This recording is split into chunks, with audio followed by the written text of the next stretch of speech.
And may I also request you to grant me an appointment? I've been asking since June to talk about my constituency, sir. आज question our के बाद आप आ जाइए, कभी भी आइए, मेरा दरवाजा हर समय खुला रहता है, अपॉइंटमेंट लेने की भी जरूरत नहीं होती। राजनीति की दुनिया में अक्सर शोर शराबा, आरोप प्रत्यारोप और तीखी बयानबाजी ही सुर्खियों में रहती है।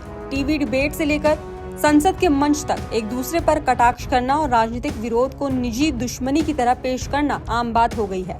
लेकिन इसी शोर के बीच कभी कभी कुछ ऐसी तस्वीरें और घटनाएं सामने आती हैं जो ये याद दिलाती है कि लोकतंत्र की असली खूबसूरती मतभेद में नहीं बल्कि संवाद में है। ऐसी ही एक तस्वीर और ऐसा ही एक पल हाल ही में संसद के शीतकालीन सत्र के दौरान देखने को मिला, जब केंद्रीय मंत्री नितिन गडकरी और कांग्रेस सांसद प्रियंका गांधी आमने सामने नजर आए। ये मुलाकात इसलिए खास नहीं थी कि इसमें कोई बड़ा राजनीतिक ऐलान हुआ, बल्कि इसलिए खास थी क्योंकि इसने ये संदेश दिया कि राजनीति में विचारधाराएं अलग हो सकती हैं, दल अलग हो सकते हैं, लेकिन जनता के काम को लेकर बातचीत का रास्ता हमेशा खुला रहना चाहिए। संसद के भीतर जहां अक्सर सत्ता पक्ष और विपक्ष के बीच तल्ख बहस देखने को मिलती है, वहीं इसी संवाद में प्रश्नकाल के दौरान प्रियंका गांधी ने बेहद शालीन और व्यवहारिक अंदाज में अपने क्षेत्र वायनाड से जुड़े मुद्दों को उठाया। उन्होंने ये बात खुलकर कही कि वो जून महीने से नितिन गडकरी से मिलने का समय मांग रही है ताकि अपने संसदीय क्षेत्र की समस्याओं को सीधे उनके सामने रख सके। तो वहीं प्रियंका गांधी ने सड़क परियोजनाओं का मुद्दा उठाते हुए कहा कि उनकी कॉन्स्टिट्यूएंसी में कुछ बदलावों की जरूरत है ताकि आम लोगों को राहत मिल सके। उन्होंने ये भी आग्रह किया कि अगर संभव हो तो उन्हें एक अपॉइंटमेंट दिया जाए ताकि इन विषयों पर विस्तार से चर्चा की जा सके।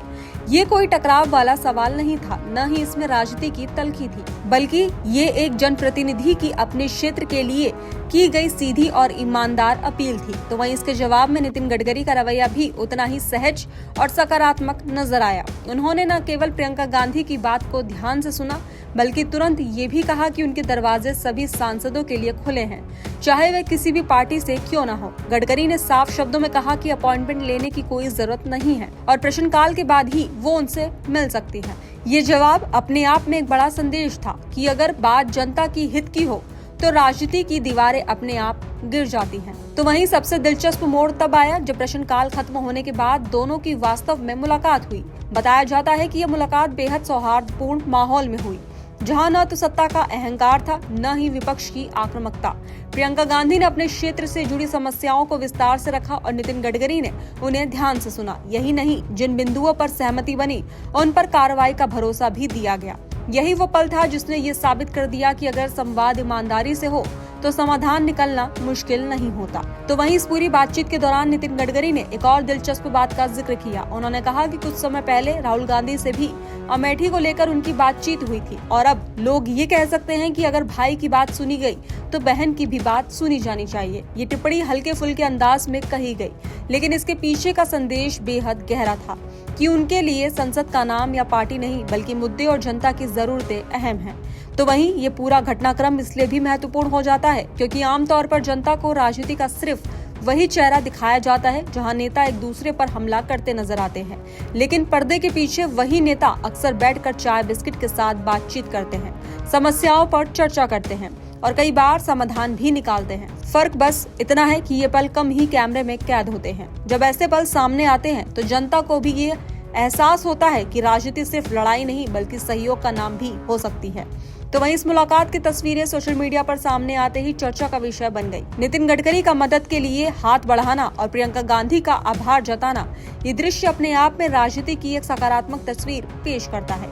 ये तस्वीर बताती है कि लोकतंत्र में विपक्ष का मतलब दुश्मन नहीं होता और सत्ता में बैठा व्यक्ति सिर्फ अपनी पार्टी का नहीं बल्कि पूरे देश का प्रतिनिधि होता है। इस बातचीत के दौरान सड़क परियोजनाओं और हिमालयी इलाकों में हो रही लैंडस्लाइड का मुद्दा भी उठा। नितिन गडकरी ने बताया कि हिमालयी क्षेत्रों में सड़क निर्माण एक बड़ी चुनौती है क्योंकि वहां की जमीन चट्टानी कम और मिट्टी ज्यादा है, जिससे भूस्खलन की समस्या बनी रहती है।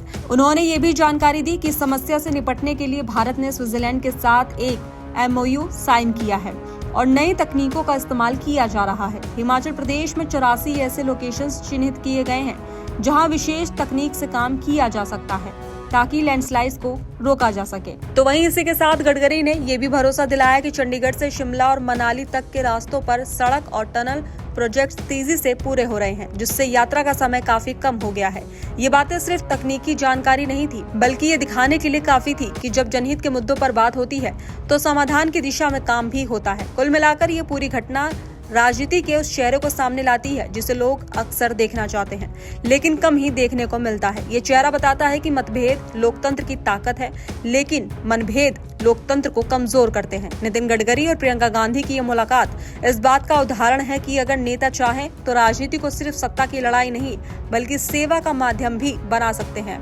शायद यही वजह है कि ऐसी तस्वीरें जब भी सामने आती हैं तो लोगों को अच्छी लगती हैं, उन्हें उम्मीद देती है और ये भरोसा दिलाती है कि लोकतंत्र अभी जिंदा है। राजनीति में अगर ऐसे पल और ऐसे संवाद बढ़े तो न सिर्फ संसद का माहौल बेहतर होगा, बल्कि जनता का भरोसा भी मजबूत होगा।